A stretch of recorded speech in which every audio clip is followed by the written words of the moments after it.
Gracias. Buenas tardes. Iniciamos nuevamente nuestro seminario. Vamos a iniciar de acuerdo al programa, dándole continuidad para el día de hoy. En este momento vamos a presentar al doctor Arturo Guillén, que todo el mundo sabemos, él es profesor, investigador de la UAM Iztapalapa y es pues un especialista en estos temas. Ya muchos lo conocemos, ¿verdad? Y le vamos a dar la palabra para que nos desarrolle el tema Estados Unidos, nuevo gobierno y hegemonía en crisis.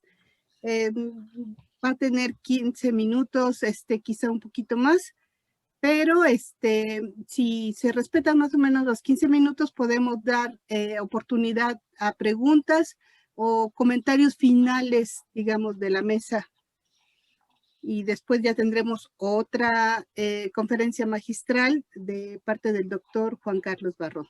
Entonces damos inicio, por favor, Arturo. Sí, pues muchas gracias y buenas tardes a todos. Pues primero lo que es obligado, este seminario coincidió infortunadamente con la muerte de Eugenia Correa.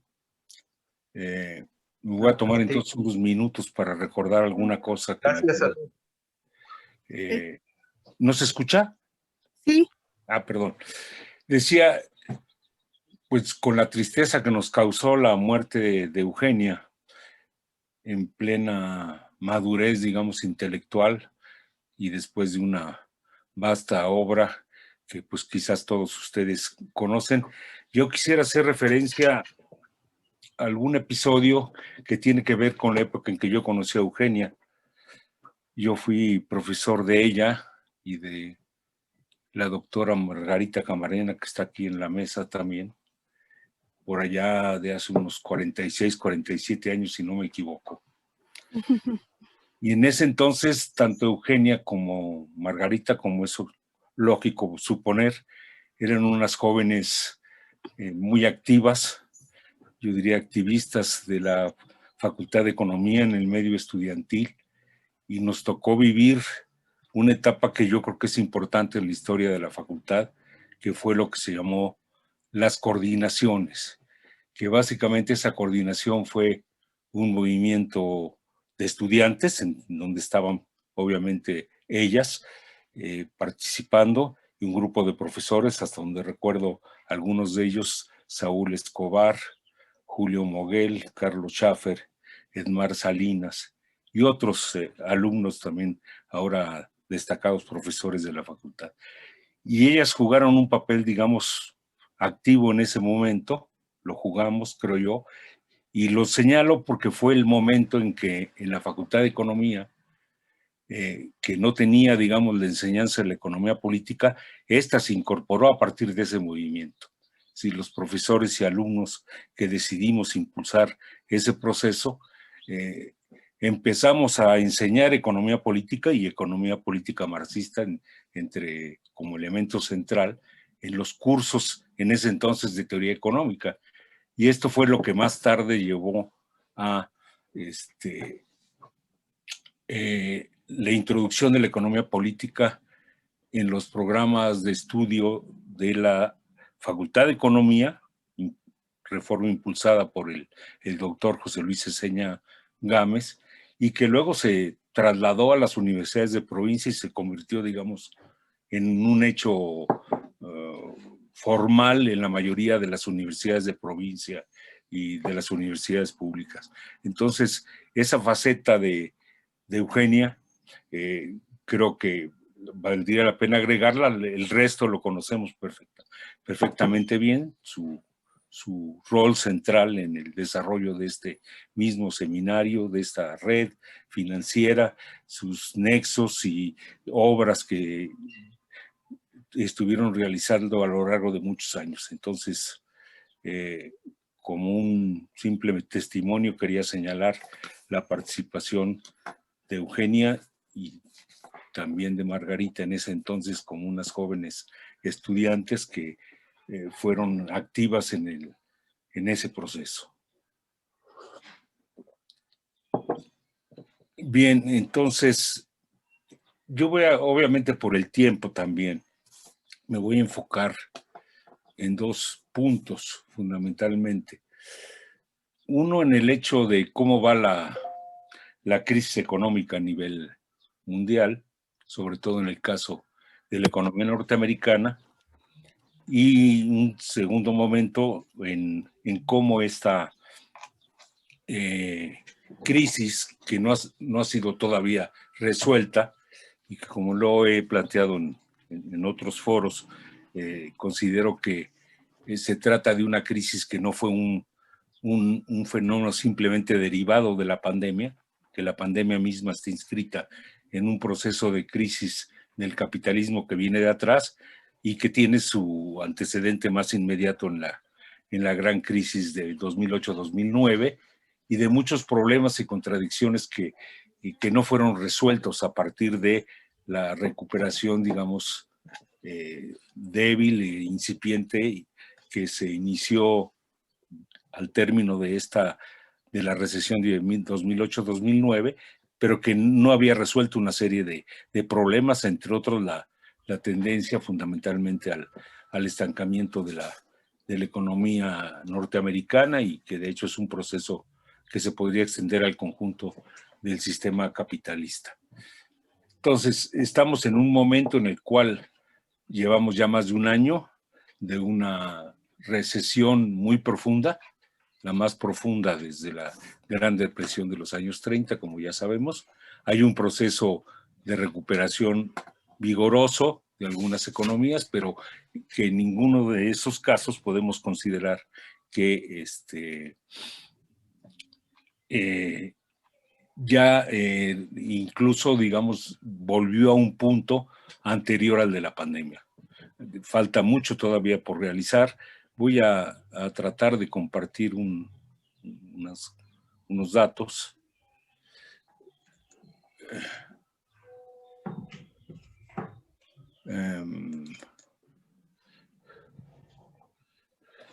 Espero que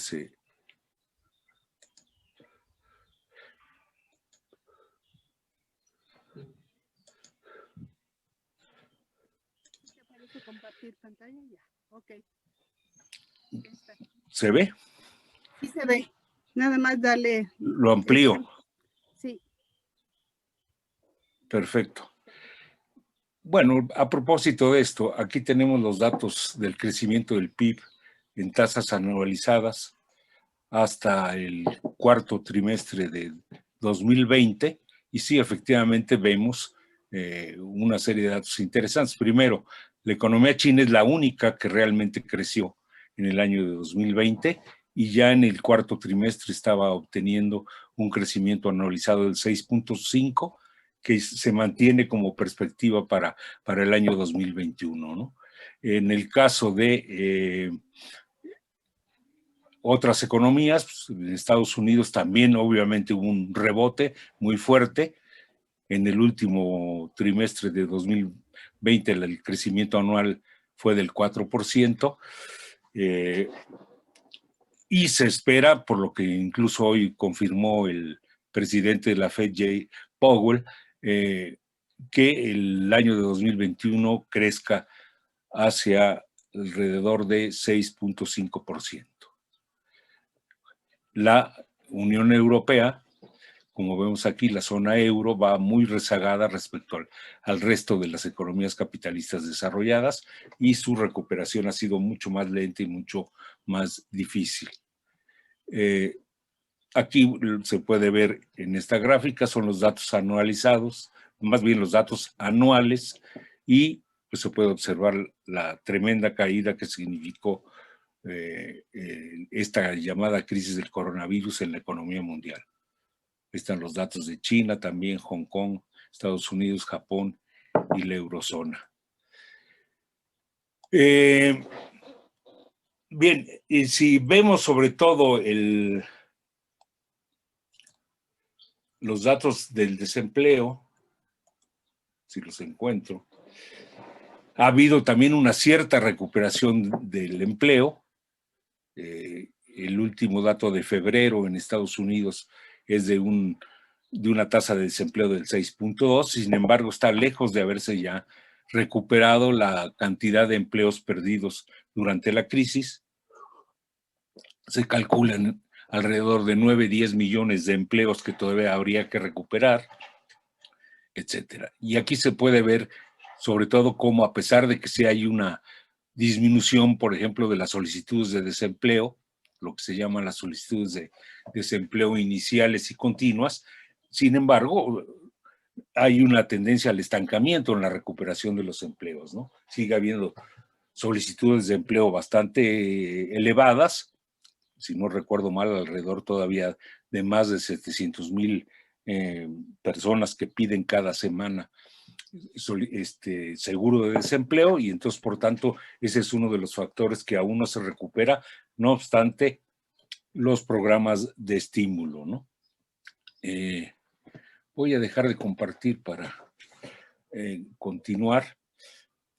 Como sabemos, se ha aplicado varios programas de estímulo. El último, programa de estímulo de 1.9 billions, trillions en inglés, que son realmente 1.9 billones de dólares en el caso de Estados Unidos, que implica, digamos, transferencias muy importantes tanto a la población como a las empresas y gastos para contender con la pandemia, etcétera, ¿no? Es un programa obviamente sin precedentes que lleva, digamos, obviamente el gasto público a niveles muy altos.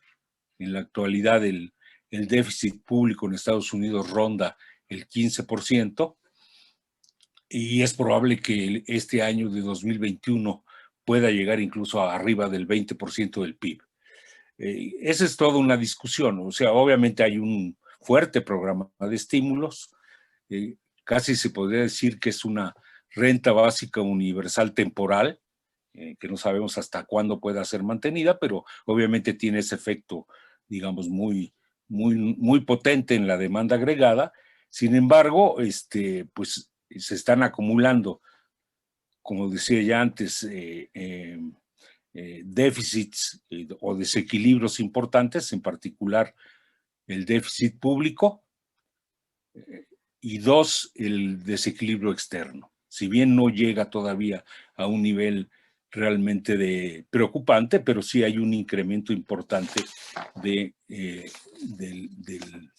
déficit externo. Por ejemplo, el déficit en cuenta corriente en el tercer trimestre del año pasado, que acaba de terminar, representaba ya el 3.4% del PIB, contra un 2.2 que fue el dato con que cerró 2019. Entonces hay un crecimiento importante del déficit externo, que obviamente va a tener que ser cubierto con la emisión de deuda pública. Y por otro lado, el déficit público, que alcanza en el año 2020 3.1 trillions, o sea, 3.1 billones de dólares, que es el triple de lo que se había alcanzado en 2019, y como decía, probablemente en 2021 llegue por encima del 20%. Aquí lo que quisiera enfatizar es lo siguiente. Obviamente esto va a implicar un crecimiento importante de la deuda pública. La pregunta es si la deuda pública puede crecer sin límites, sin que provoque, digamos, contradicciones muy serias en la propia acumulación de capital, que puede ser un punto de vista. Digamos, hay analistas, sobre todo en la escuela post-keynesiana, que no le ven demasiado problema al crecimiento de los déficits gemelos, que ya son comparables al déficit con el que salió Estados Unidos de la Segunda Guerra Mundial, ¿no? Yo creo que definitivamente mi punto de vista sería que esa deuda pública o esos déficits gemelos evidentemente tienen límites.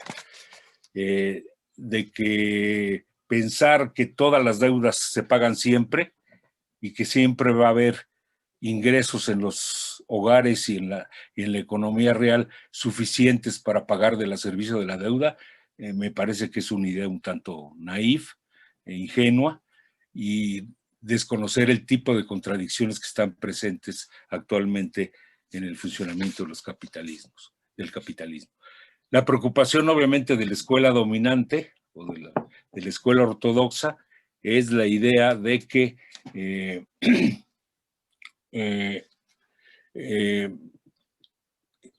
perdón, me perdí ahorita un poco, de que el problema es más bien la inflación. Si las preocupaciones que hay de que pueda haber en este momento un repunte importante de la inflación, yo no creo que por ahí vaya el problema, y yo creo que el contexto finalmente en este momento sigue siendo fundamentalmente deflacionario. Vuelvo a compartir.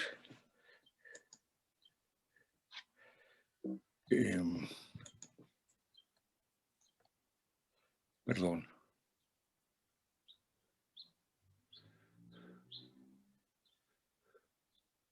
Ahí están los datos de la inflación. Entonces, hasta el momento no creo que haya realmente un peligro inflacionario. Insistiría que creo que sigue dominando un contexto deflacionario asociado además a ese alto nivel de endeudamiento que enfrentan las economías capitalistas, y que el problema más bien va por otros lados y que tendría que ver con el hecho de que está debilitado el dólar. O sea, la tendencia derivado de los déficits gemelos es que el dólar tienda a debilitarse, y la única forma en que puede detenerse la caída del dólar o se está deteniendo es a partir del crecimiento de las tasas de interés.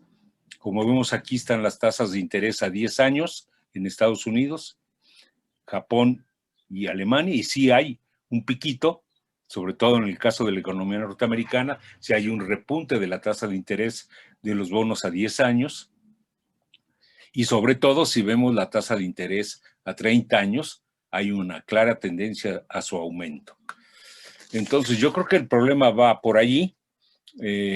¿Hasta qué punto la situación actual puede llevar, digamos, a una corrida fuerte en el mercado de bonos, como ya se ha visto en algunos momentos, en alguna coyuntura, y que esto finalmente pueda provocar también una corrida en los mercados financieros, sobre todo en el mercado bursátil, que le ponga, digamos, o que nos lleve de nuevo a un proceso a una burbuja financiera que puede explotar si estos fenómenos siguen manifestándose en los mercados. No sé cuánto me queda, Patricia. Para que concluyas, Arturo, por favor. Bueno, entonces muy brevemente, ya me imaginaba que no. Aquí están los activos en manos de los bancos centrales. Puede verse claramente cómo la crisis del COVID famosa ha llevado los activos de los bancos a niveles altísimos. Este es el de los activos totales de los principales bancos, 29 trillones. Obviamente cualquier idea de normalización monetaria en este momento es totalmente utópica. Hoy el presidente de la FED señaló muy claramente que la política, digamos, acomodativa de la FED continuará hasta por lo menos 2023. Entonces yo creo que la preocupación principal debiera ser si esa burbuja financiera que está provocando esta política de dinero fácil que nunca termina, va o no a provocar una nueva explosión financiera. Tiene algunas ideas sobre la política exterior. Simplemente concluyo diciendo que en cuanto a política exterior, no pareciera que va a haber cambios muy importantes en relación a la etapa Trump. No se han abandonado las medidas de represalia comercial y de aranceles hacia China. Se le sigue considerando a China el principal enemigo de los Estados Unidos, el principal enemigo estratégico. Probablemente las tácticas vayan a cambiar, pero en lo fundamental ese va a ser el foco de la política exterior norteamericana, Ya vimos que se refuerza los ataques a Rusia, a las alianzas, la posición norteamericana frente a Irán, que va a continuar, digamos, no obstante que se incorporen al acuerdo multilateral para tratar el problema nuclear de Irán, se sigue la misma política, como en el caso de América Latina lo estamos viendo, si bien hay una relajación, por ejemplo, de la política migratoria y cierta posible admisión de migrantes en los Estados Unidos, la política exterior hacia el resto de América Latina continúa en las mismas líneas, sanciones a Venezuela, poca claridad de si se van a relajar las medidas de bloqueo o de represalia hacia Cuba, y incluso apoyo, por ejemplo, ahora a la política de la OEA en términos de condenar al gobierno de Bolivia por haber encarcelado a los autores del golpe de Estado a Evo Morales. Entonces, creo que en lo fundamental, la política, digamos, obviamente imperial de los Estados Unidos y sus principales intereses estratégicos no van a ser modificados fundamentalmente en este periodo. Pues eso sería todo. Muchas gracias. Y de nuevo, pues me uno a la tristeza y el homenaje que nos ha causado la muerte de Eugenia. Pues nada más decirle a Arturo que tiene una pregunta de Gary Dimsky y también darle la palabra a Rodolfo García Zamora, por favor. Hola Gary, nada más los saludo. Me da mucho gusto verlo. Chat, por favor, Arturo. Y le damos la palabra a Rodolfo García Zamora. Gracias. Está mal tu micrófono. No. Está cerrado. Bien, si me permiten compartir la pantalla para iniciar mi presentación, por favor. Adelante, doctor, ya tiene los permisos. Bien.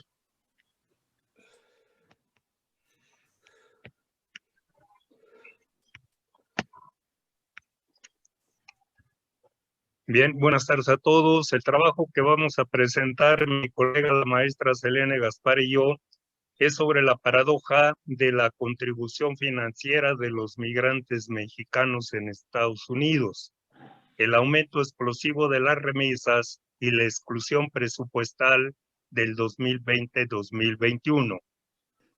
Antes de la presentación de nuestra ponencia, queremos compartir con ustedes una semblanza de la doctora Eugenia Correa, un gran ser humano, una gran amiga, colega y compañera de lucha por construir políticas públicas con campesinos, migrantes y ciudadanos. Fue un privilegio para nosotros de 26 años convivir, aprender y trabajar con ella, con Alicia Girón, Gregorio Vidal, Patricia Rodríguez, desde la crisis de las carteras vencidas en noviembre del 94, cuando vinieron por vez primera a apoyarnos a hacer una propuesta de reestructuración de la cartera de estas organizaciones. Una brillante carrera académica que, entre otros, nosotros sintetizamos 4 aportes. Una constructora de la institucionalidad y redes internacionales en la investigación sobre economía financiera. Una incansable promotora editorial. Formidable formadora transgeneracional de recursos humanos y generosa y solidaria con todos. Su ejemplo y generosidad son una pila vital para todos los que la conocimos. Ánimo Goyo, Fernanda, Laura, colegas y amigas, Kena sigue con nosotros. Pasamos a presentar nuestra ponencia y son 4 los aspectos principales. El más importante, como junto con el gran crecimiento que tuvo la migración de México a Estados Unidos desde fines de los años 70, de 700,000 a 12 millones de migrantes en el 2006, se da un crecimiento constante de las remesas que estimamos de 1990 al 2020 en 450,000 millones de dólares. Sin embargo, la paradoja es que las políticas públicas y los presupuestos no han incluido a los problemas, las demandas y las propuestas de los migrantes. Y la paradoja mayor es que con un gobierno que se presentaba como un gobierno progresista, en el 2019 y 2020, cuando las remesas llegan a niveles históricos de 36,000 y 40,000 millones de dólares, se excluyen los programas y los fondos para migrantes y sus comunidades. Y esto explica que en abril del año pasado, más de 50 organizaciones migrantes mexicanas desde Estados Unidos hayan sacado un manifiesto migrante a la nación donde exigen que el gobierno de México, que el Estado en su conjunto, reconozca el aporte que han hecho al país y que sus necesidades, propuestas y demandas sean incluidas en la agenda nacional, en los presupuestos y en las políticas públicas. Comenzamos nuestra argumentación señalando cómo, a pesar de que México tiene más de 100 años de migración internacional a Estados Unidos, no cabe duda que los años 70 del siglo anterior marcan un quiebre muy importante por lo explosivo de la migración a Estados Unidos. En gran medida porque venía ya dándose en México una crisis creciente del campo mexicano. Y por otra parte, porque se había tenido la experiencia del programa Bracero de 1942 a 1964, en que participaron más de 500,000 de mexicanos durante ese periodo en el mercado laboral de aquel país, lo que vino a conformar toda una política migratoria regional, especialmente en los estados del norte y en los estados del centro occidente. Pero el otro elemento muy importante que explica lo explosivo de las migraciones de México a Estados Unidos es la recurrencia de las crisis económicas. 1976, 1982, 1994 y el estancamiento estabilizador 2000, prácticamente 2020, bajo el neoliberalismo, en su versión ortodoxa y bajo la versión del neoliberalismo asistencialista que tenemos en los últimos 2 años.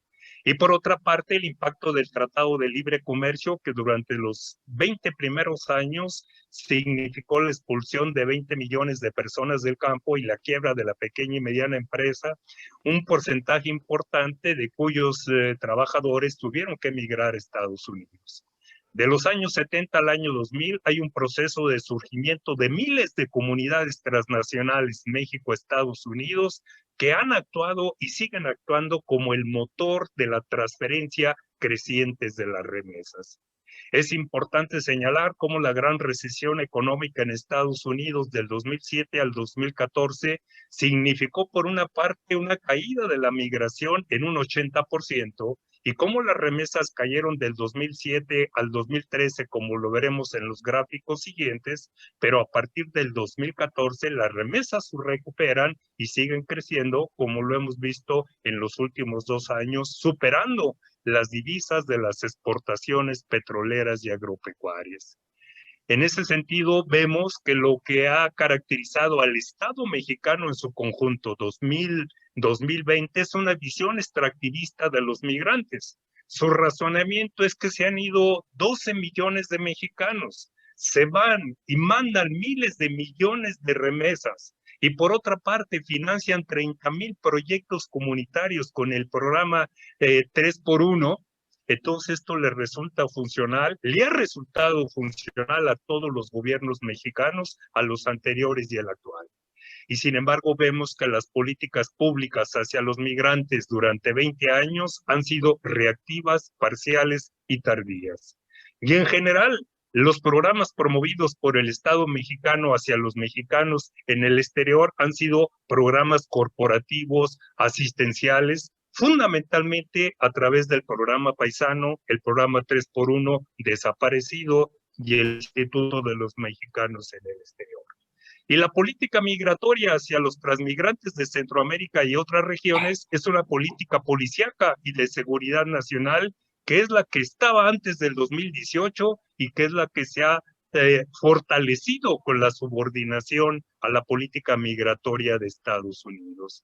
En ese contexto es muy importante reconocer el aporte de la sociedad civil transnacional, más de 100 organizaciones de Estados Unidos, México, inclusive una parte de Centroamérica, que han contribuido desde el 2010 hasta la actualidad en diferentes propuestas de políticas de desarrollo económico, migración y derechos humanos. Y esto explica el que haya surgido dentro del Plan Nacional de Desarrollo 2014-2018 por vez primera, una parte de migración internacional, porque el colectivo Migraciones, que es como se llamaba esta gran red de organizaciones sociales transnacionales, tuvo la capacidad de entregarle al gobierno mexicano a que hay una propuesta integral de política pública de desarrollo, migración y derechos humanos. Entregamos 45 folios de esta propuesta en Cancillería el 11 de marzo del 2013 al presidente y al secretario Videgaray, y pocos meses después en el Plan Nacional de Desarrollo pusieron 500 palabras y se mandató la creación del Programa Especial de Migración, en el cual contribuyó de manera importante esta red de organizaciones sociales. Se logró hacer el Programa Especial de Migración, publicado el 30 de abril del 2014. Desafortunadamente ha sido un programa no vinculante y se le asignaron 50 millones de pesos cuando los migrantes mexicanos mandaron al país 26,000 millones de dólares de remesas. En el gobierno actual de Andrés López Obrador y la Cuarta Transformación, en el Plan Nacional de Desarrollo se promete un crecimiento del 6% del PIB y el fin de la migración como necesidad. Vemos que va a ser imposible que se cumplan ambos objetivos. Y al inicio del gobierno actual es cuando llegan las caravanas de Centroamérica en 2018-2019, sin ninguna política migratoria, la actuación es muy contradictoria. Primero, de solidaridad y posteriormente de parar a toda costa la llegada de los migrantes cuando las tensiones con Estados Unidos se incrementaron y el presidente Trump amenazó con poner aranceles a las exportaciones mexicanas y el gobierno de López Obrador tuvo que aceptar el famoso Acuerdo de Washington, donde México se subordina a la política de seguridad regional y a la política migratoria.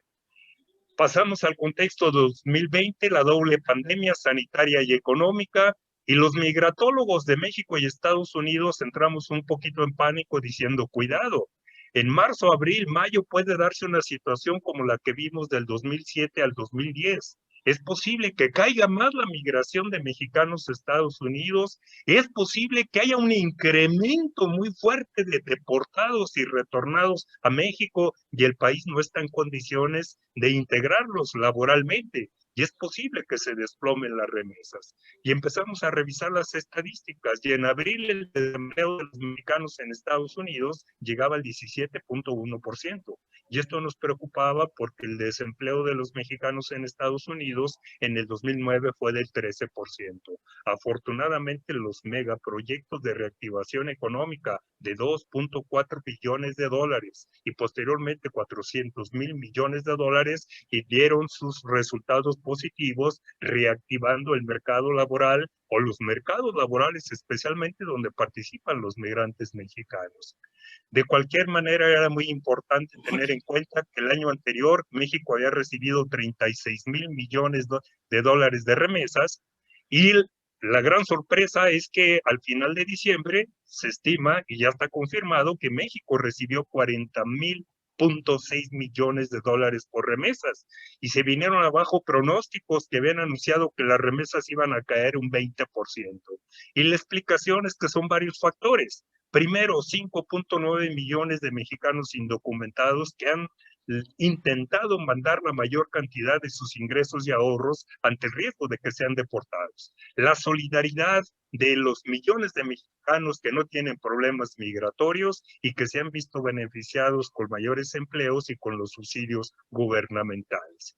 Y en términos de la migración, esta no ha tenido cambios significativos. La salida de mexicanos a Estados Unidos en los últimos años se ha mantenido en promedio de 150,000 migrantes anuales y el retorno en un promedio de 120,000 migrantes al año. Se ha disipado hasta ahora un retorno masivo. Nosotros hemos seguido estando en contacto, especialmente a través de 100 organizaciones migrantes en Estados Unidos que siguen trabajando, que siguen buscando presentar opciones al gobierno, aunque no les haga caso. Y lo que ellos tienen muy claro que México hoy no es una alternativa económica de empleo ni para vivir mejor. Con todos los problemas que tiene Estados Unidos, le representa una mejor alternativa. Todos esos elementos nos llevan a entender cabalmente que la nación mexicana es una nación transnacional y que entre las diferentes grietas que tiene el gobierno actual es la ausencia de una política de Estado sobre desarrollo económico, migración y derechos humanos. INEGI nos ha dicho que somos 126 millones de mexicanos los que habitamos en el país. Los migrantólogos sabemos que en Estados Unidos hay 38.8 millones de personas de origen mexicano, de ellos 12.4 millones que nacieron en México, de ellos 5.9 millones de indocumentados, de ellos 640,000 Dreamer que tienen su expediente abierto y que potencialmente pueden recibir una regularización total. Y un dato muy importante, en México tenemos 2.700.000 hogares con vínculos migratorios que representan 11 millones de habitantes y 1.7 millones de hogares que reciben remesas. Este dato es muy importante porque tristemente el presidente lleva 2 años repitiendo un dato falso, que 10 millones de familias reciben remesas. Y después de 2 años, nadie le ha podido decir que el dato es incorrecto. Y tampoco sabe el presidente que ya hay programas institucionalizados de trabajadores temporales. Están los programas H2A, los programas H2B para el campo y la ciudad, que en los últimos años han representado 250,000 migrantes. Y resulta patético y triste, lamentable, que hace 3 semanas estuvo aquí el presidente y se le ocurrió la puntada de que le iba a plantear al gobierno de Estados Unidos un programa de trabajadores temporales. Paso muy rápido, la presentación se queda ya para compartirlo. Esta primera gráfica, vemos la tendencia, el crecimiento constante de las remesas por encima de la inversión extranjera y de las exportaciones petroleras, salvo 2007-2013, cuando se reciben los impactos más fuertes. La siguiente manifiesta el crecimiento en las diferentes entidades. Rápidamente, Jalisco, Michoacán y Guanajuato, que son las que captan la mayor cantidad de miles de millones de remesas de la totalidad de los estados. El tercer gráfico, lo que queremos compartir es el papel que cumple la migración a Estados Unidos como un elemento que le quita presión al mercado laboral mexicano. En el 2019 con 8.6 millones de trabajadores, en el 2020 con 7.5 millones de trabajadores. Sin esa válvula de escape no cabe duda que el mercado laboral sería mucho más explosivo, mucho más tensional que el que ya tenemos. Y la siguiente gráfica vemos el impacto que tienen las transferencias de los migrantes en ese 1.700.000 hogares. En términos de promedios del país, con 56% de las transferencias monetarias, con el 24.7% de los ingresos corrientes monetarios y con el 34% en el gasto de los hogares. En la siguiente gráfica lo que vemos, de acuerdo por regiones, la región centro-occidente, en la relación que existe entre remesas y Producto Interno Bruto. Y rápidamente vemos que el estado que tiene mayor dependencia de la remesa respecto al PIB es Michoacán, y que es uno de los estados que tiene más de 3 millones de migrantes en Estados Unidos, y que es el estado que recibe la mayor cantidad de remesas y que sigue teniendo una estructura agropecuaria como sustento de su economía estatal. Luego llama la atención el papel que cumplen las remesas en estados como Oaxaca, en estados como Guerrero, y luego viene Zacatecas, que ha sido un estado tradicionalmente dependiente de las remesas. En el penúltimo gráfico, lo que queremos señalar, la importancia para el año pasado, 2.243 organizaciones migrantes mexicanas, que son en parte la clave del programa 3x1, que es el último gráfico, con proyectos hasta el 2017, se estuvieron financiando proyectos hasta el 2019 y rebasaron los 30,000 proyectos comunitarios. Terminamos concluyendo que es fundamental considerar estos 38 millones de personas de origen mexicano por su potencial económico, social, cultural, político y social. Quisiéramos tener una capacidad de cabildeo como tiene el lobby cubano dentro del Congreso norteamericano, y no se compara el impacto demográfico y socioeconómico que tiene nuestra comunidad mexicana. Y en términos de México es increíble que a pesar del bajo perfil académico, a pesar de los mercados laborales donde están, hayan transferido a nuestro país 450,000 millones de dólares del 90 al 2020. Y sin embargo, es indignante realmente que en este gobierno que se decía progresista, en los programas de egresos de la Federación 2020-2021, se hayan excluido los 3 programas y fondos migrantes. Y con esto decimos, significa que se destruye la filantropía transnacional que durante 2002-2019 financió los 30,000 proyectos comunitarios. Pero también representa una fractura con el Estado mexicano y significa echar al suelo, echar a la basura las propuestas que hemos venido haciendo estas 100 organizaciones en los últimos 10 años. Y esto explica el manifiesto de los migrantes en abril del año pasado, donde están exigiendo que se les incluya en la agenda nacional. Patéticamente, la semana pasada, después de 2 años, hubo una reunión con funcionarios de la Secretaría de Relaciones Exteriores y la Secretaría de Gobernación, y frente a la totalidad de propuestas muy articuladas que hicieron los migrantes desde el año pasado, les ofrecen la bancarización migrante como el gran descubrimiento de los funcionarios mexicanos, cuando tenemos 20 años discutiendo este tema en México, en Estados Unidos, en América Latina, con muy pocos avances. En ese contexto, los migrantes siguen construyendo el país, siguen fortaleciendo sus comunidades, siguen debatiendo cómo fortalecer sus diferentes iniciativas, y finalmente el Estado y la clase política tienen la palabra. Queremos terminar compartiendo con ustedes una anécdota muy bonita. Los Ángeles, California, 10 de la noche, verano del 2003, y las doctoras Correa y la doctora Alicia Girón colaborando como boleteras, vendiendo boletos para una charreada nocturna de las organizaciones migrantes. Gracias.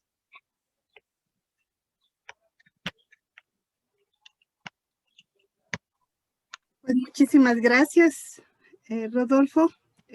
Muy lindas anécdotas y palabras, y creo que nos une el dolor que representa que no esté Eugenia ahora con nosotros. Muchas gracias.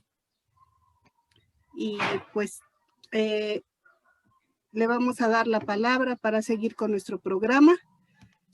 Le vamos a dar la palabra a nuestra querida amiga Margarita Camarena.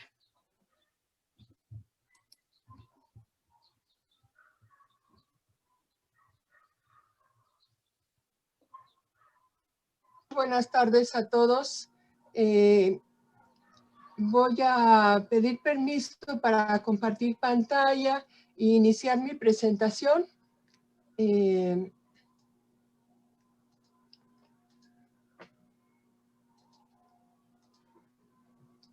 avisan cuando ya la tengan a la vista. Le estamos viendo que estás compartiendo, pero todavía no vemos. A veces se tarda hasta 40 segundos en mis clases con mis alumnos, es un poco lento. Ya la estamos viendo, nada más amplíala. Sí.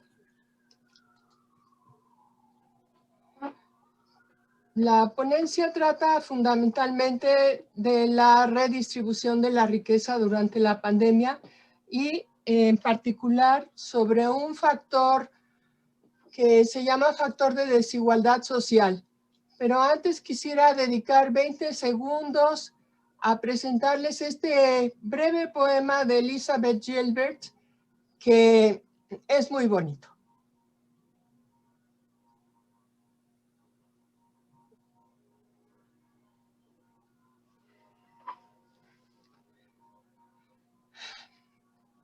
El mejor homenaje a Eugenia es trabajar. Si la tienen presente, será siempre una gran amiga, maestra, compañera. Así que de su convocatoria les pido, lean esto.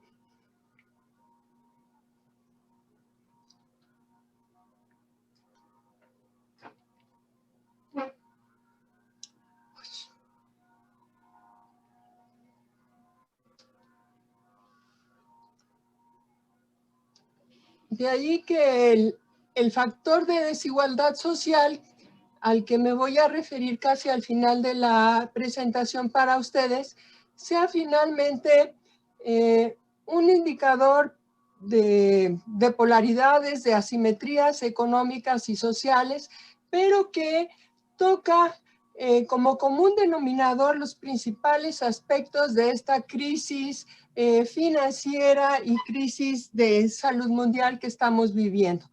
La presentación trata básicamente de 3 puntos que son distintos en cuanto a la extensión y el tiempo que dedico a cada uno de ellos. El punto de partida es una lámina, mientras que la explicación y algunas pruebas son la mitad del PowerPoint y las conclusiones son muy breves. Entonces lo presento para que me ayuden organizando las diferentes ideas que trato de compartirles a continuación.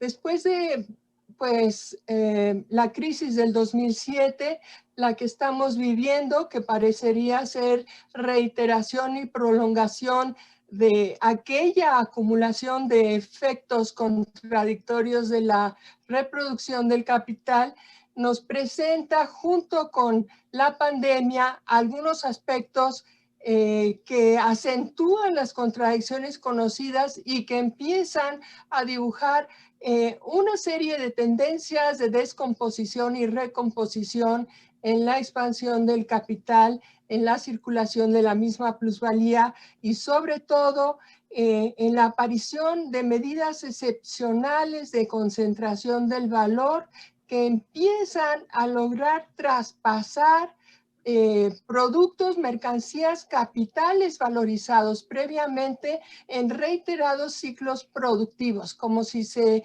revendiera el mismo capital, el mismo trabajo y la misma mercancía, que afecta de manera decisiva y que pone en jaque a los tomadores de decisiones, a los que están definiendo las políticas de gobierno, que están resintiendo los que somos la mayoría de la población del planeta. Quedan deliciosas.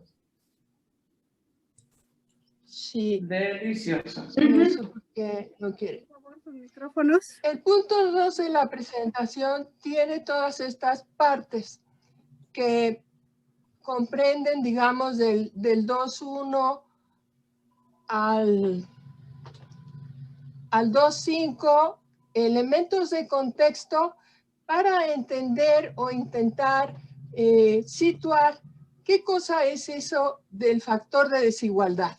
Entonces voy a presentárselas pues sucintamente. La presentación está a sus órdenes. Mi correo es muy fácil, margarita@sociales.unam.mx.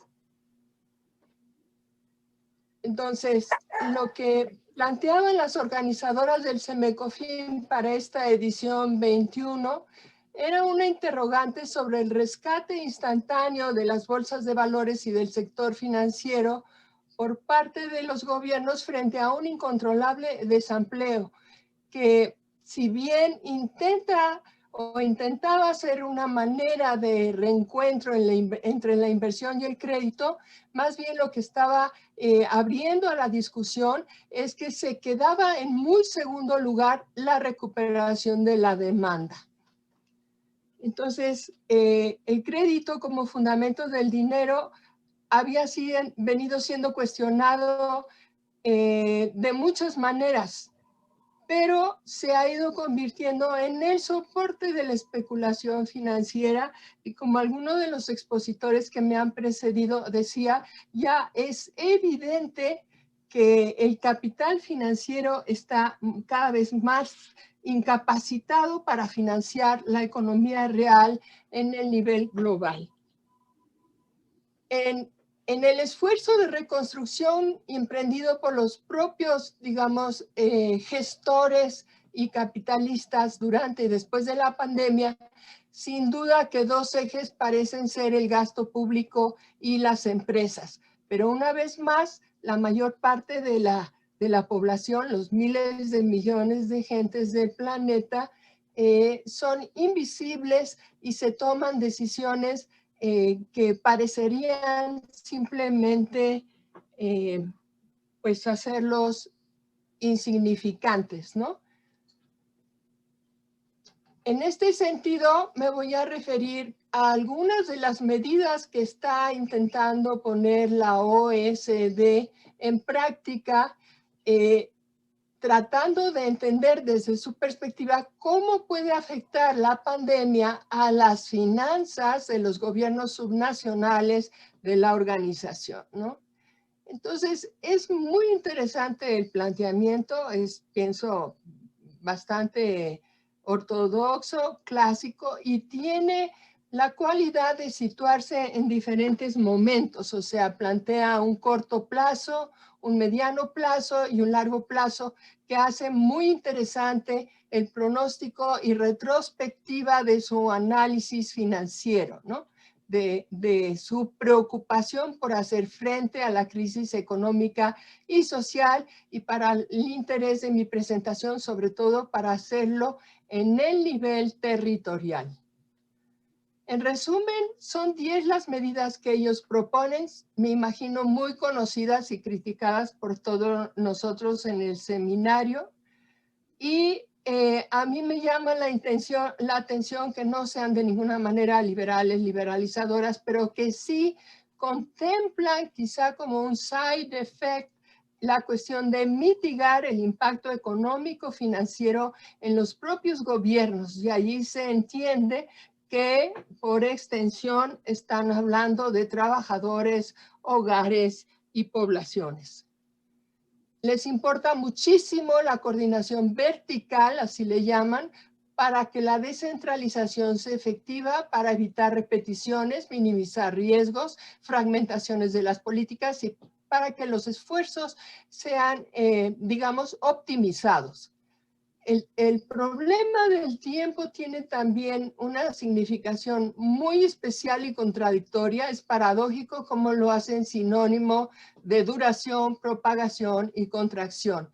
En este sentido, su énfasis está en la recuperación de las inversiones, pero centradas en la inversión pública eficaz, lo cual asigna sin duda un papel importante que la mayor parte de los gobiernos de los países del mundo no están en capacidad de realizar porque pues están siendo desmantelados. O sea, el neoliberalismo de los 80, 90 y hasta la fecha pues se ha encargado de restar esa capacidad integradora que, si bien al servicio del capital, de las clases y grupos dominantes, permitía dar una cobertura mayor, sobre todo pensando en términos del estado del bienestar. Quiero referirme con un poco de calma a este aspecto de, digamos, explicaciones y pruebas que se refieren a las dinámicas de población y de las 600 ciudades más dinámicas del planeta, para mencionarles, como todos deben de saber, que si había un pronóstico de que al año 2050, 70% del mundo viviríamos en ciudades, lo que ha demostrado el esfuerzo de sobrevivencia de las grandes mayorías de la gente es que este proyecto, que era básicamente financiero y de la financiarización actual, pierde sentido en la medida que ya no es necesario. Las economías de escala que han alcanzado las grandes ciudades ya no son eficientes y no tiene sentido seguirse concentrando en espacios cada vez más reducidos. O sea, incluso otra vez el término de economía de escala, que hace más eficiente la reproducción del capital y la expansión de la riqueza, va perdiendo vigencia. Entonces, eso nos podría plantear la pregunta de si la pandemia abre un punto de inflexión en la expansión de las ciudades, o más bien se trata de un proceso simultáneo de automatización de la industria y los servicios que va a continuar y que se va a acelerar, haciendo converger diferentes planos de la territorialidad. Entonces, esto más bien es un campo, es un tema que plantea muchos interrogantes, mucho más interrogantes que respuestas. En términos de las empresas, los ingresos y el consumo, estas tres preguntas parecerían interesantes para los temas de financiarización que se están planteando en el seminario. ¿Cuáles empresas son las exitosas durante la pandemia? Porque sí las hay y sus crecimientos son notables. ¿A qué sectores pertenecen y qué cosas hicieron distintas que las posicionaron de esa manera? Aquí tienen una lista de 7, 8 sectores relevantes que se espera seguirán siendo importantes en la pospandemia, según este grupo de consultores internacionales, ¿no?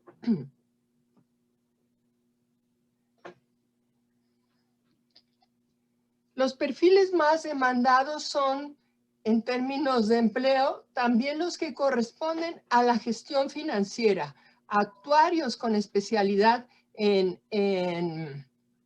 manejos de tecnologías informáticas y en matemáticas financieras están teniendo gran demanda. Otros sectores de los economistas menos, ¿no? Pueden ver aquí una lista de las principales empresas según el Financial Times publicado en junio del 20 y los sectores a que pertenece, así como la distribución geográfica de los mismos, que confirma por el crecimiento de capitalización del mercado en miles de millones de dólares el éxito que están teniendo con la pandemia. Si bien esto no es ni característico ni sintomático de la expansión.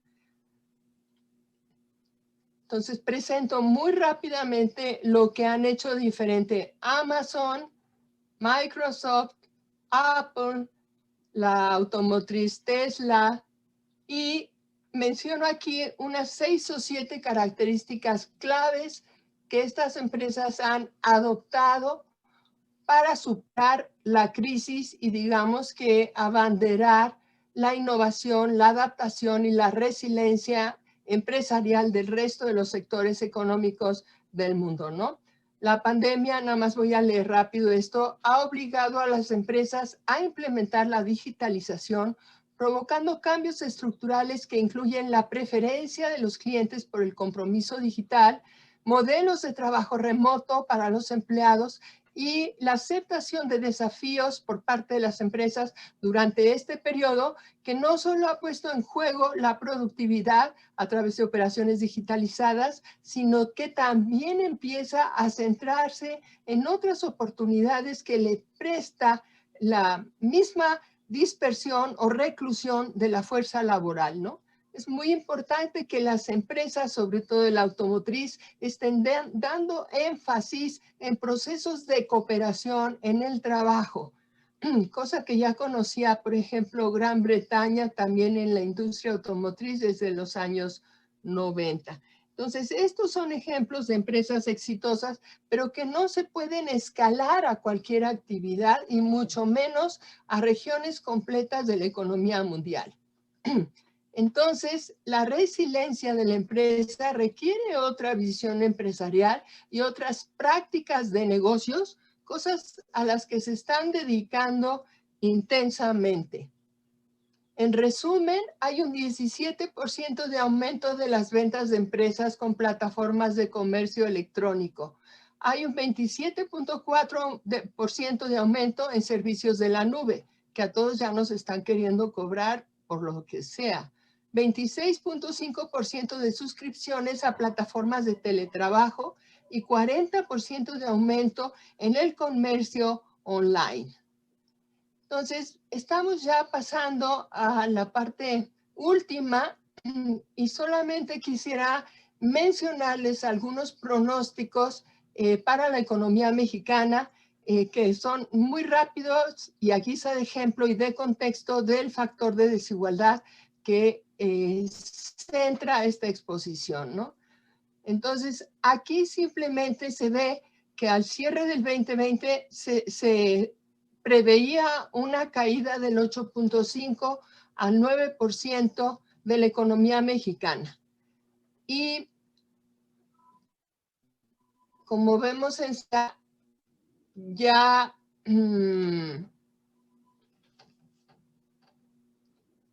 la recuperación que se prevé del nivel de 2019 no va a ser inmediata, ni siquiera para el año que entra, sino si acaso hacia el 2023.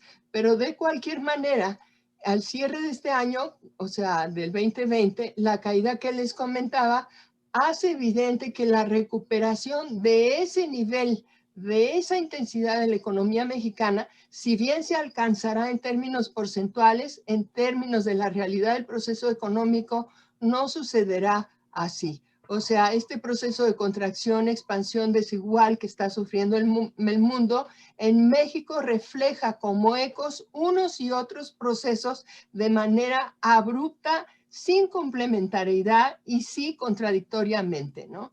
Entonces, lo que en otros lados acelera el crecimiento, en México lo reduce y lo hace mucho más conflictivo. Y llegamos finalmente a el factor de desigualdad, que simplemente compara la diferencia entre el 20% de la población con ingresos más elevados y el 20% de la población con ingresos más bajos del tercer trimestre de 2019 contra el correspondiente del 2020. Y la diferencia que se plantea es que hace un año en esta comparación era de 34 veces, mientras que a la mitad de lo que llevamos de la pandemia había crecido a 146 veces. Entonces, este factor de desigualdad, que es una simple medida de diferencias de los de ingreso más elevado contra los de menor ingreso en México, puede de regreso hacer eco y permitirnos contrastar lo que está ocurriendo en el centro hegemónico, en los países y regiones del mundo que cuestionan la hegemonía estadounidense, y también puede no solo permitirnos profundizar a las causas de la crisis financiera del 2020, sino anticipar los diferentes sesgos y tendencias de su, digamos, no sabría yo cuál sería la palabra porque recuperación no es muy adecuado, sino quizá en el restablecimiento de su dinámica desigual. Entonces, hasta ahorita lo que les he planteado son estas 6 cosas. Un poco la recuperación de la demanda, el problema de la inversión, las empresas y el gasto público, las dinámicas de la población y las ciudades, que ya están identificando 600 ciudades del planeta en las que puede, digamos, centrarse la atención y también la fuerza expansiva del capitalismo, especialmente financiero, como un punto de inflexión de las tendencias que habíamos conocido hasta antes del 2020 y después. Entonces, en conclusiones, solamente quiero sugerir una conclusión y algunas conjeturas en términos de que el contexto de contracción económica agravado durante la pandemia coincide con cambios en las dinámicas de poblaciones y ciudades mundiales, por lo que es de esperarse que se tenga que encontrar otras pautas de la gestión territorial. También en este sentido es evidente que hay una redistribución de la riqueza durante la pandemia. El factor de desigualdad es solo uno de los interrogantes que pueden emplearse para intentar comprender las dimensiones, las dinámicas que están en juego. Persiste el interrogante sobre el rescate instantáneo de las bolsas de valores y del sector financiero frente al incontrolable desempleo. Entonces se abre la discusión sobre la importancia que tienen estos fenómenos para los tomadores de decisiones y para quienes están diseñando y definiendo las políticas públicas que dejan en segundo término a la capacidad de consumo y a la recuperación de la población después de la pandemia, durante y después de la pandemia. Es muy importante que se racionalice la gestión económica. En este seminario, año con año, se ha reiterado, no es un planteamiento keynesiano nada más, sino es un planteamiento basado en la contención de procesos de concentración del capital, digamos, de procesos de concentración de excepción que revalorizan lo ya valorizado y que están poniendo, digamos, en tela de juicio la supervivencia no solo de la economía en su conjunto, sino especialmente de las pautas y los modelos de reproducción del capital financiero que ya está adoptando medidas francamente, en lugar de reproductivas, destructivas, ¿no? O sea, es como haciéndose harakiri. Entonces, el tema del antes, el después, el ahora y el después que dio subtítulo a este seminario, hace necesario coincidir que la pandemia y la crisis financiera del 2020 están cobrando una mayor significación a medida que transcurre el 2021 porque se prolongan enormemente, dificultando las posibilidades de recuperación.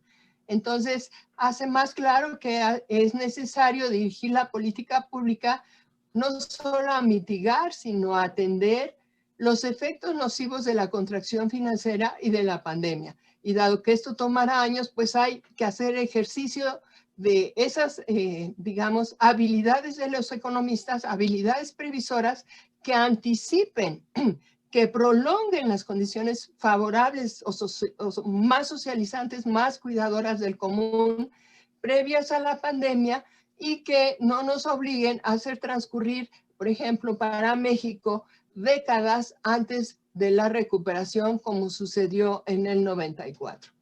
Entonces, esta es la bibliografía, solo me falta darles las gracias y reiterarme a los abrazos, condolencias sentidas a, pues sobre todo a la familia y a todos los colegas por la pérdida de nuestra querida amiga Eugenia Correa Vázquez. Muchas gracias.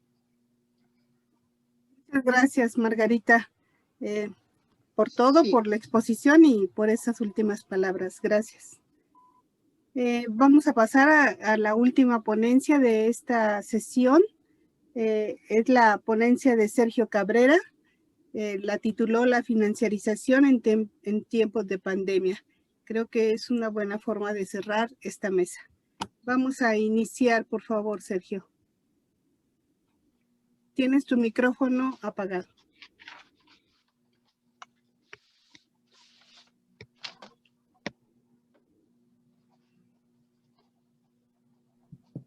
Ah, ya. No quería. ¿Me escucho bien? Sí. ¿Me escucho bien? Sí, se escucha todo muy bien. Ok. Bueno, suscribo totalmente la semblanza que dieron nuestros compañeros de Zacatecas, Selene, y bueno, la de todos los compañeros, igualmente me uno y suscribo todo lo dicho en torno a nuestra compañera Maru Eugenia Correa Vázquez. Bueno, y por razones de tiempo, se supone que estábamos terminando en este instante. Yo solamente lo que haré será hacer la presentación de la introducción que tenía y 2 o 3 flashazos sobre los temas que quería tratar. Si podría compartir pantalla. Ah, ya, ok, gracias. ¿Tienes tu cámara apagada, Sergio? También. Bueno, ya está ya estás compartiendo la pantalla. Ok. El título es La financiarización en tiempos de pandemia. La lectura va a ser, como decía, solamente la introducción y 2 o 3 temas porque el tiempo apremia. A la financiarización se le puede considerar de la misma manera que al tema de la energía y la materia, que según los estudios de astrofísica solo se conoce el 5% del total de la materia y de la energía. Este 5% comprende todos los planetas, mi cuerpo, hasta las mascotas de cada uno de ustedes. En una palabra, el universo. Mientras que solo se tiene una vaga idea de la materia oscura, que podría ser aproximadamente 27%, y de la energía oscura el resto, cerca de 68%. Aún en esas circunstancias de ignorancia, Cualquier esfuerzo resulta importante para explicar el movimiento del universo y explicar de dónde venimos y qué queremos y qué deseamos. Esta situación de la materia y la energía se puede aplicar al sistema financiero internacional. Quizá lo visible del movimiento financiero, intereses y objetivos sea algo así como el 10 o el 15%. El resto resulta extremadamente difícil percibir. Es una incógnita, por lo que es preciso desentrañar su misterio que tantas dificultades y males genera. Su poder constituido se ha ido creando y pasando de mano en mano, como una fuerte tendencia a concentrarse. Hoy se está en un momento y contexto de fuerte concentración. La pregunta ¿es posible verle el rostro a ese poder? Quizá esto puede explicar la imagen de Magritte. La producción de la riqueza en diversas regiones del mundo en el año 2020 cayó entre 5 y 9%, aunque en algunos países y sectores sociales la caída ha llegado a 10% e incluso más, tomando en cuenta el nivel de crecimiento económico y de la población de los últimos años. Esto podría significar otra década perdida para amplios sectores de la sociedad planetaria. La presente reflexión trata de problematizar los retos que gobiernos y sociedades enfrentan, a saber, ¿cuál es el reto? Es la exigencia de un crecimiento económico que la situación actual exige y el futuro inmediato impone.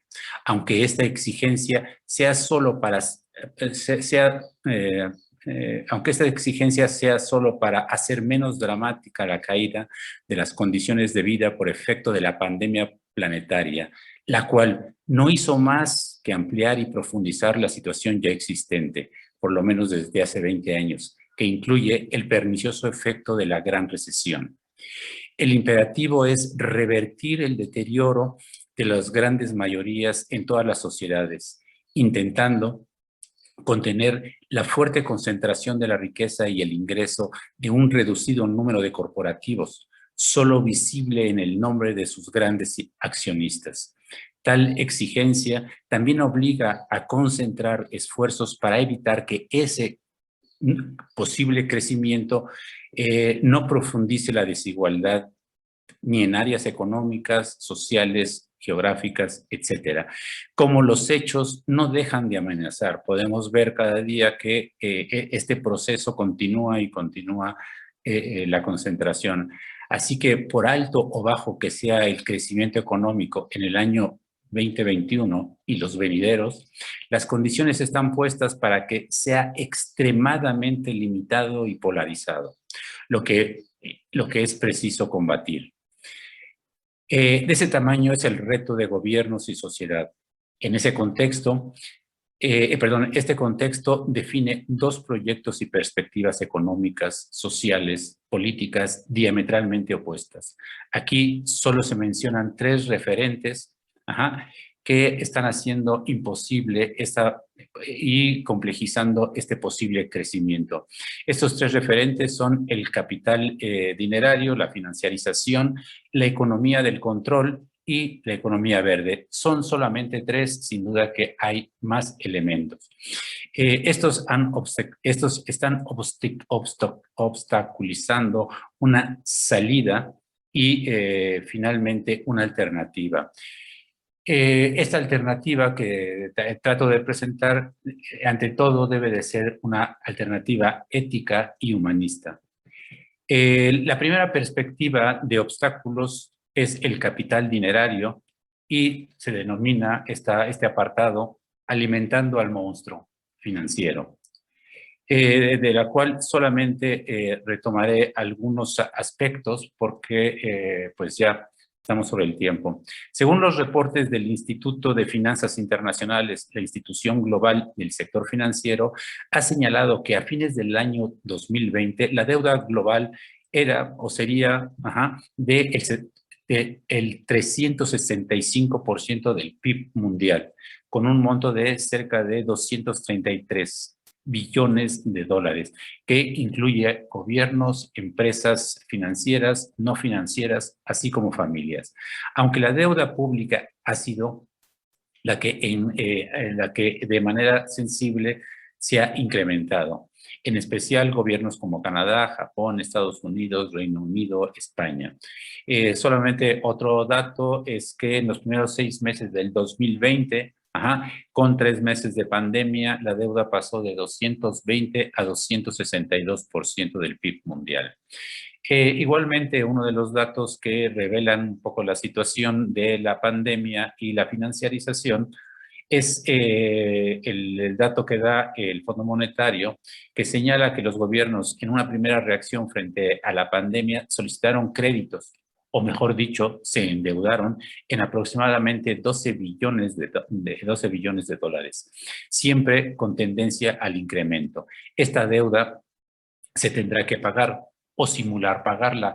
Como se ha dicho ya en varias ocasiones, pues las deudas de los países, las deudas públicas, pues están hechas para incrementar la misma deuda pública de cualquier forma.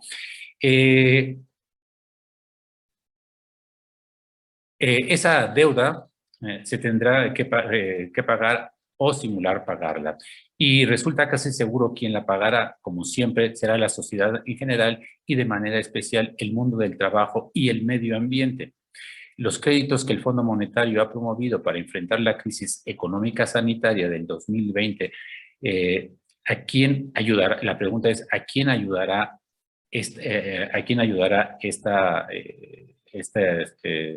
estos créditos otorgados a los países? Bueno, la vieja historia se repite. Hay que insistir que y también se ha planteado aquí que la flexibilidad monetaria no ha sido más que un monetarismo que profundiza el poder, que se expresa en una mayor concentración de la riqueza y mayor concentración y mayor generación de la pobreza. En este mismo contexto, sin duda que los países en desarrollo son los que enfrentarán y están enfrentando mayores dificultades. Por ahí hay un dato para el caso de América Latina y el Caribe, que a pesar de su caída, que será del 9.5% en promedio, a pesar de ello, los 73 multimillonarios de América Latina, el inicio de la pandemia a junio, solamente se habían embolsado 48.200 millones de dólares, es decir, un regalo. Otro tema que también está dentro de este ogro filantrópico que es el sistema financiero es esta idea de que los sistemas financieros nacionales, después del 2002 y a lo largo de todos estos 13 años, estos sistemas financieros nacionales han quedado cautivos del sistema financiero internacional. En estas condiciones hay muy escasas posibilidades de que los gobiernos promuevan o instrumenten alternativas nacionales, regionales, locales, etcétera. ¿Por qué? Bueno, pues porque justamente las condiciones que impone el sistema financiero internacional, pues a través de los diferentes mecanismos, desde presiones de corridas especulativas, pasando por el trabajo que hacen las calificadores de riesgo, pues sin duda que resulta imposible que los sistemas financieros propiamente nacionales, que habría que decir que básicamente ya no son nacionales, pues tienen muy escasas posibilidades de plantearse alternativas de orden para el desarrollo nacional. Un segundo tema que solamente quisiera mencionar es una segunda perspectiva que está obstaculizando esta posible recuperación o que complica esta posible recuperación es lo que se ha denominado, que se ha dado en llamar la economía del control, que tiene que ver con toda lo que le llaman la Big Tech, que pues se han apropiado del discurso a nivel social. Estas alternativas que estaban desde Facebook, pasando por Uber, Airbnb, Amazon, etcétera, pues se han convertido en grandes corporativos que al asociarse con el sistema financiero internacional del tipo BlackRock, del tipo, ¿cómo se llama? Las administradoras de fondos de inversión, pues será muy complicado y que estas nuevas tecnologías que parecían tener algún beneficio social, pues se han convertido también en un fuerte mecanismo de control social. Ajá.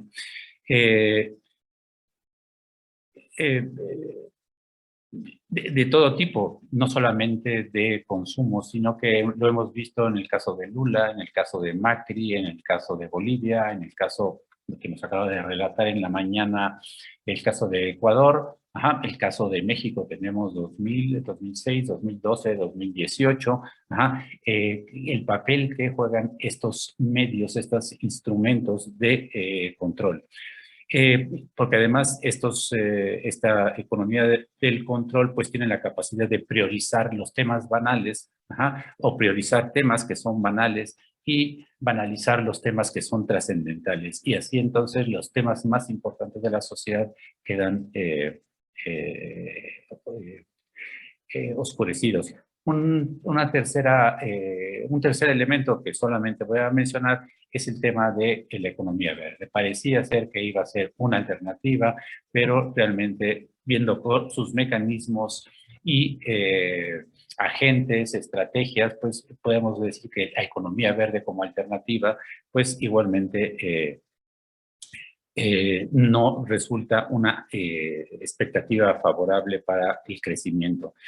Sin embargo, solamente estos tres temas, y con eso quisiera terminar, no voy a tomar más tiempo, es que se debe de afirmar que el mecanismo del financiamiento, como el de la comunicación y esparcimiento, como las alternativas ambientales para la naturaleza y el hombre, son adecuadas. El tema justamente que siempre vamos a discutir es el uso tanto del poder del mecanismo financiero para la producción de riqueza material, por el otro lado, las alternativas de comunicación y esparcimiento, como es este espacio de la economía del control y de las economías verdes. Son necesarias, son urgentes, pero bajo el sistema actual serán muy poco útiles.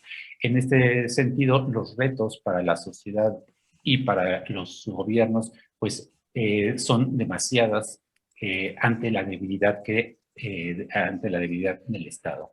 ¿Quiénes son esos poderes? Pues justamente en sus pantallas podemos ver cuál es la cara de estos poderes fácticos. Bueno, con eso termino porque ya empezará la otra sesión. Gracias. Muchísimas gracias, Sergio. Fue un buen cierre de esta mesa. Les agradezco muchísimo a Arturo, a Margarita, a Rodolfo, a Sergio, por todas sus palabras y por toda la exposición tan interesantes que han dado y dictado en este momento. Pero bueno, pues seguimos adelante. Vamos